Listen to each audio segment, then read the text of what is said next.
Important कोई काम हमारे लिए है ही नहीं, क्योंकि ये काम जो है ना वो जिंदगी भर की रोजी रोटी का मसला है। अगर खुदा न खास्ते नौकरी चली गई तो आदमी जिंदगी भर के लिए परेशान हो जाएगा। अब कहाँ नौकरी ढूंढेगा, कहाँ क्या करेगा, कैसे क्या काम करेगा। और इसी नौकरी से हमारे सारे खर्चे चलते हैं। इसी नौकरी की जिससे जो तनख्वाह मिलती है उससे बच्चे पढ़ते हैं, उससे घर का राशन आता है, उससे दवाइयाँ आती हैं, उससे मेहमानों की खातिरदारी होती है, उससे बाइक में पेट्रोल डलता है और उसी से तमाम खर्चे चलते हैं। तो अब अगर किसी के रिटायरमेंट में 25 साल बचे हैं तो उसकी 25 साल के करियर का और 25 साल के फ्यूचर का सवाल है। तो मेरे ख्याल से इससे ज़्यादा इम्पोर्टेंट कोई काम तो हमारे पास बचता ही नहीं है। और देखिए, जिस तरह से आप लोग कोशिश कर रहे हैं कि आपकी स्ट्राइक कामयाब हो 14 में और 100% लोग उसमें शामिल हों, उसी तरह इंतज़ामिया भी ये कोशिश करेगा कि आपकी स्ट्राइक नाकाम हो और उसमें कम से कम लोग शामिल हों। तो अब ये हर एक शख्स की जिम्मेदारी है, इंडिविजुअली हर शख्स अपनी अपनी जिम्मेदारी समझे कि हमें अपने साथियों को किसी भी तरीके से स्ट्राइक के लिए राज़ी करना है। जो परमानेंट साथी हैं उनके लिए सलमान भाई ने बता ही दिया कि अगर वो कहें कि भाई हमें ऐसे नहीं जाएंगे कि ठीक है साहब मत जाओ, EL ले लो, CL ले लो, CPL ले लो, लेकिन हमारे साथ वहाँ मौजूद रहो स्ट्राइक के दिन। क्योंकि ये स्ट्राइक जो है ना एक तरह से शक्ति प्रदर्शन है। जैसे सरकार गिरानी होती है ना तो सदन में MLA को ले जाके भाजपा बहुत बड़ा शक्ति प्रदर्शन कराती है। आप लोग ये सब टीवी पे देखते रहते हैं, ये आपका शक्ति प्रदर्शन है।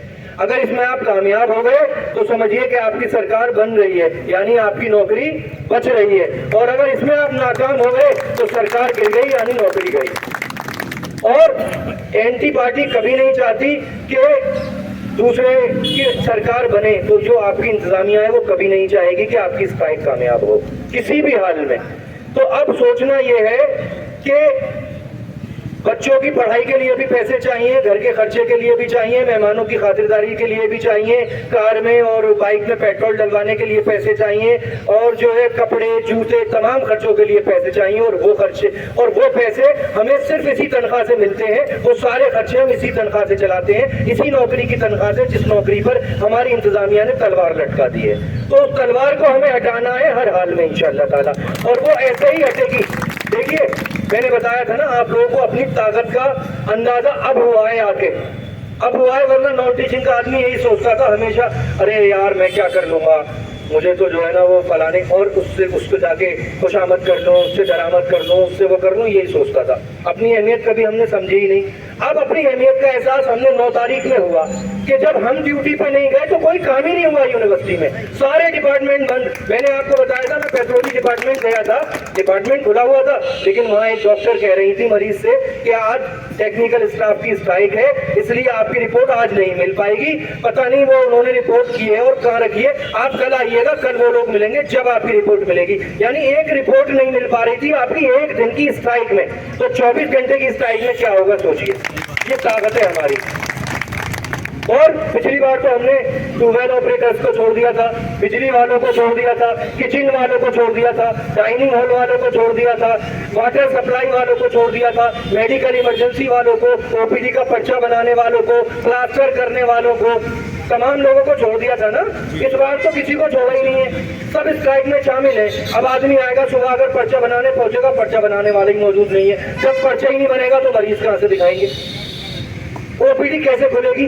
OPD भी तो खोलने कोई ना कोई जाएगा चाबी लेकर, लेकिन OPD खुलेगी नहीं। इमरजेंसी में कोई काम कैसे होगा, कैसे होगा कोई काम? जब डॉक्टर स्ट्राइक करते हैं फिर भी आप लोग काम कर लेते हैं, स्टाफ और कंसल्टेंट मिलकर फिर भी चला लेते हैं OPD वगैरह, लेकिन नॉन टीचिंग स्ट्राइक पे कुछ नहीं चलेगा, कुछ नहीं चलेगा। तो 24 घंटे में आपको वो ताकत दिखा देनी है कि इंशाअल्लाह ताला 24 घंटे पूरे होने से पहले पहले कमेटी को बुला लिया जाए और कह दिया जाए आपकी सब डिमांड पूरी, ये लीजिए लेटर। ये करना है, इसके लिए आप सबको बड़ी जिम्मेदारी से ही निभाना है। ये नहीं कि साहब कोई ये कहे कि साहब कमेटी मेंबर से मेरे डिपार्टमेंट आ जाना, डिपार्टमेंट बंद करवा जाना। तो भाई कमेटी मेंबर का मसला है, मसला तो हमारा है ना। ये रियान भाई बैठे तो परमानेंट है, सकी भाई बैठे परमानेंट है, फैसल गांधी भाई है परमानेंट है। ये हमारे लिए लड़े भी, और फिर घर से बुलाने भी जाए डिपार्टमेंट से कि चलिए भाई चलिए ना, ऐसा थोड़ी होता है भाई। जिम्मेदारी हमारी भी कुछ है, लड़ाई हमारी है, नौकरी पे हमारी तलवार लटकी है, तो हमें तो ये चाहिए कि हमारे ये लड़ रहे हैं तो हम खुद ही आ जाएं सुबह 8 बजे से पहले यहाँ कि भाई कमेटी मेंबर्स हम आपके साथ खड़े हैं। हम नहीं गए डिपार्टमेंट। और देखिए पॉलिटेक्निक में 9 तारीख में ये हुआ था, मुझे एक टीचर ने, मेरे दोस्त ने, उन्होंने फोन करके बताया कि यार तुम लोगों ने तो ऐसी स्ट्राइक कर दी कि हम पहुंचे तो कोई खोलने वाला ही नहीं था। फिर प्रिंसिपल साहब ने पता नहीं किसको भेज बाज के चाबी मंगवाई, हम लोगों ने खुद ताले खोले जब डिपार्टमेंट में अंदर पहुंचे। एक दिन की स्ट्राइक में पॉलिटेक्निक में ये हाल हो गया था रेहान भाई। तो इस बार तो हमें उससे भी जबरदस्त स्ट्राइक करनी है। और आप लोग दोपहर को निकल जाते हैं कि भाई खाना खाइए, भूख लगी है, 1:30 बज गया, पेट में चूहे कूद रहे हैं, तो लंच का इंतजाम भी यहीं कर दिया है, खाना भी यहीं खाना है इंशाअल्लाह ताला। जाना ही नहीं है, बिल्कुल आराम से खूब यहीं खाना खाओ, यहीं बैठो मजे से। और फिर ये कि खाना खा लिया, चाय की तलब आ रही है, भाई चाय पियाएं, वो भी पीने नहीं जाना, उसका इंतजाम भी यहीं कर दिया। और बताइए और क्या चाहिए भाई? अब कमेटी मेंबर का खून पियोगे क्या? और क्या करोगे बताओ? तो इतना सब कुछ तो इंतजाम हो गया, तो अब कम से कम इतना तो कर लो आप कि एक एक शख्स और अपने अपने डिपार्टमेंट का हर आदमी कह दो कि भाई मैं अपने डिपार्टमेंट का रेहान अहमद हूँ, मैं जकी हूँ, मैं फैसल गांधी हूँ, मैं अप्पू हूँ, मैं वसीम हूँ, मैं सलमान हूँ। अपने अपने डिपार्टमेंट का एक एक आदमी जिम्मेदारी ले लो। मैं भी तो टेम्परेरी एम्प्लॉय हूँ आप लोगों की तरह, लेकिन देख रहे हैं ना आप एक्टिवली।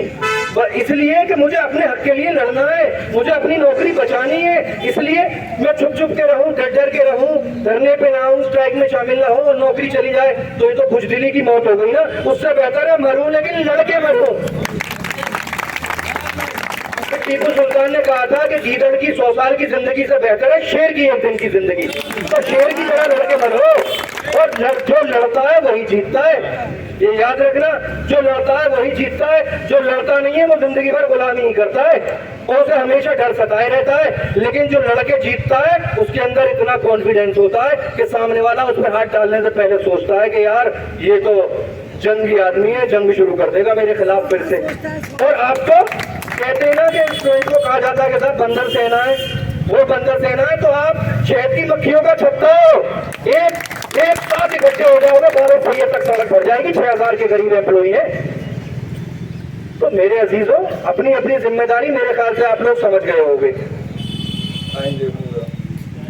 बनाने का तरीका सिंपल, घर से सुबह उठे, फजर की नमाज पढ़े, नहाए धोए, नाश्ता करें, नहीं करना है डिपार्टमेंट की तरफ रोक नहीं करना है कि बाद में कहो अरे यार चेयरमैन साहब ने रोक लिया था कि डीन साहब ने कहा कि यार तुम ताला खोल जाओ, वो खोल जाओ, और फिर भी लग रहा है किसी को कि फोन आ जाएगा, फोन साइलेंट कर लो, जेब में पड़ा रहेगा, पता ही नहीं चलेगा। शाम को देख लेना कितनी कॉल पड़ी है साहब, 60 पड़ी है, चलो अब स्ट्राइक के बाद सबको बैक कॉल कर लूंगा, बात खत्म।